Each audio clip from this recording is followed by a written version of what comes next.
할렐루야. 오늘도 우리의 영적 부흥을 위해 주신 하나님의 말씀은 이사야 17장 1절부터 14절의 말씀입니다.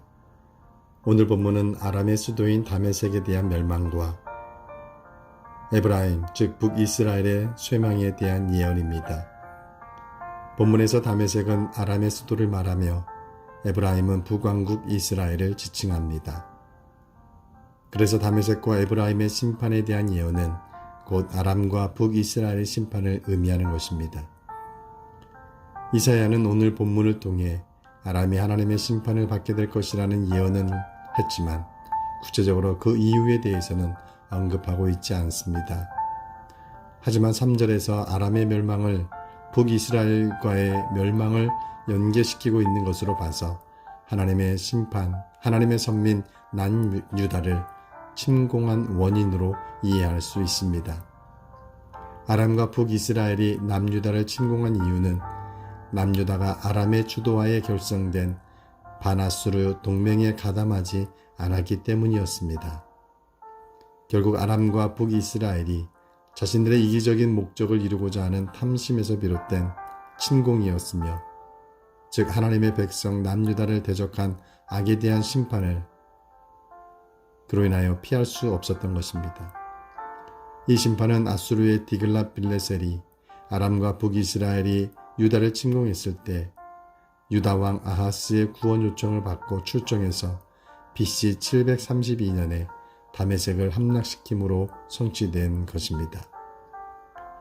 또한 북이스라엘이 심판을 받게 된 이유는 북이스라엘이 남유다를 침략하기 위해, 또한 아수르의 침략을 저지하기 위해 아람과 동맹을 맺곤 했습니다. 이러한 동맹을 맺는 가운데 아람의 도덕, 문화, 종교의 영향을 받게 됨으로써 창조주 하나님 중심의 사상을 버리고 오히려 이방의 권력과 도덕과 문화를 의지하고 특히 우상 숭배하는 윤리적, 문화적, 종교적 변절을 갖게 됩니다. 이 결과 북이스라엘이 심판을 받을 수밖에 없었던 것이었습니다. 그래서 본문 10절에서 심판의 이유를 분명히 말씀하고 있습니다. 이는 내가 내 구원의 하나님을 잊어버리며 내 능력의 반석을 마음에 두지 아니한 까닭이라. 그러므로 내가 기뻐하는 나무를 심으며 이방의 나무가지도 이종하는도다. 자신의 이익을 위해 하나님의 선민을 공격하는 것과 악한 것에 타협하는 것은 하나님은 절대 가만히 계시지 않습니다. 하나님의 방법대로 그에 대한 심판을 행하십니다. 하나님의 사람으로 하나님을 사랑하며 온전히 잘 섬기고 있는 그들을 향해 시기하며 공격하여 그들의 신앙을 방해하고 있지는 않습니까? 또한 자신의 사업이나 개인의 이익 때문에 악한 것과 타협하는 것을 가볍게 여기고 있지는 않습니까? 이런 모습의 결국은 하나님의 심판에 이르게 됩니다.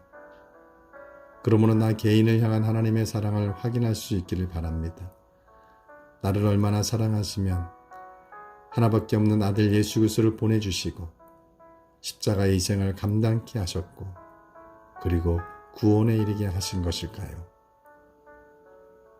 이 주님의 사랑을 깨닫게 된다면 누군가가 주님을 위해 섬기는 것이 귀하게 보이게 되고 나 자신도 그와 같이 잘 섬겨야겠다는 도전의 마음을 얻게 될 것입니다. 또한 악한 것과 타협하는 것은 절대 있을 수 없게 될 것입니다. 이러한 믿음의 사람, 즉 이 시대의 남은 자들이 되어주셔서 하나님이 기뻐하시고 이 세대를 새롭게 부흥시켜 갈 수 있는 주님의 도구가 되어주시기를 간절히 바랍니다. 그러기에 하나님은 오늘도 여러분들을 사랑하시며 기대하십니다. 할렐루야.